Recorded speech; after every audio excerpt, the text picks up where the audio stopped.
আসসালামু আলাইকুম ভাই বোন আপুরা, আজকে আপনাদেরকে করে দেখাবো চুষি পিঠা রেসিপি। সেই জন্য আমি এখানে চালের গুঁড়ো নিয়ে নিয়েছি। এবার আমি চুলায় কড়াইটা বসিয়ে দেব। এবার আমি পানি দিয়ে দেবো, দিয়ে সামান্য লবণ দিয়ে পানিটাকে ফুটিয়ে নেব।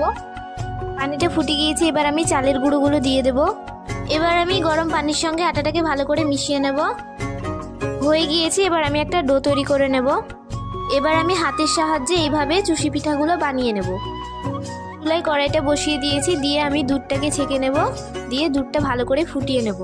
আমি দুধের মধ্যে 3টে মশলা দিয়ে দিয়েছি। এবার আমি দিয়ে দেব খেজুরের গুড়। ভালো করে সব কিছু একসঙ্গে ফুটিয়ে নেব। এদিকে আমার সব চুষি পিঠাগুলো তৈরি হয়ে গিয়েছে।